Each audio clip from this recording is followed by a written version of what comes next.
Oh, change has come to 35th and Beck as Kenny Williams and Rick Hahn both were fired on Tuesday evening. What's up, is Jhood on this Under the Hood podcast. Let me read to you what Jerry Reinsdorf had to say because change has come to the White Sox. No more Williams, no more Hahn. This is an incredibly difficult decision for me to make because they are both talented individuals. Ken is like a son to me, and I will always consider him a member of my family.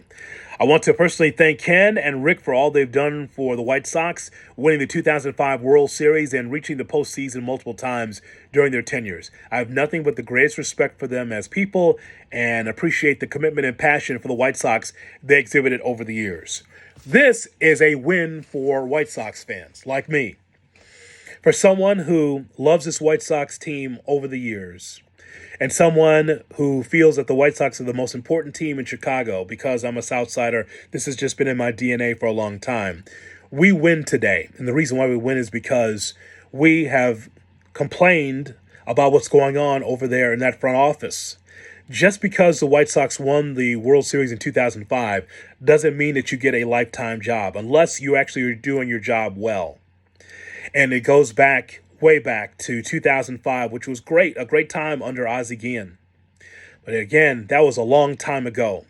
Rick Hahn and Kenny Williams were over their heads because they thought they could have a lifetime job. Jerry Reinsdorf put them in place because he is a loyal man. But loyalty sometimes is at a fault. Loyalty is good until it affects business, and it's affected business for a long time. This White Sox team is a laughingstock and have been for quite some time. So the White Sox fire manager Rick Renteria, and then they go with Tony La Russa.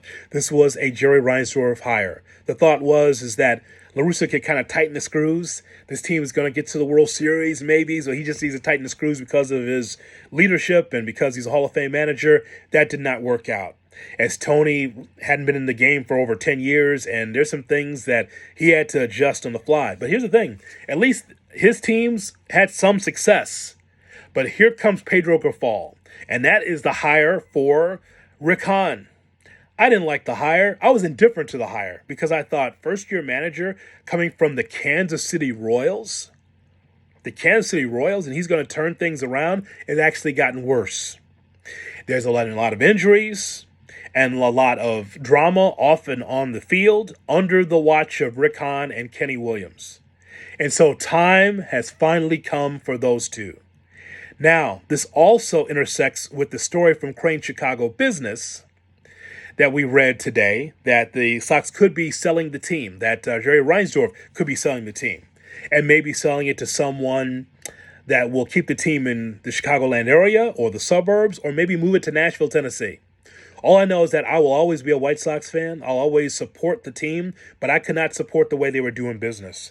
The way they were doing business was horrible. Because in a bad division, the American League Central, spending a little money, having a plan, you could be in the mix in the playoffs every year. But somehow, some way, the White Sox have bungled this. And again, the thing about loyalty, and it's interesting how the Bulls and the White Sox are run, is something about the general manager and then the president of operations over that general manager. The general manager can never really generally manage the team. It's just always been an odd dynamic, like the Gar-Pax situation. So if Gar wants to make a move, you got to talk to Pax first. And if Pax says no, then what is the GM supposed to do? And the same thing here with Rick and Kenny. There's this one story that's out there, and it's all alleged, but maybe it's the case.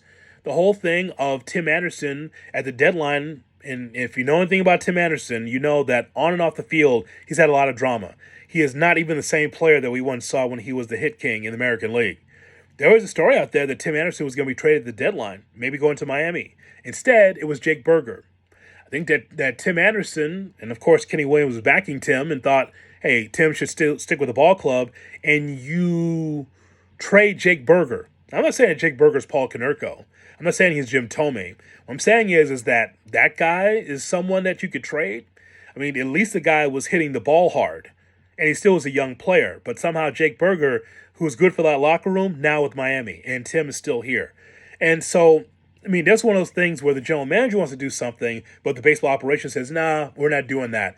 Even though you're the GM, I'm making that call. And that's just always been a weird dynamic with the Bulls and with the Chicago White Sox.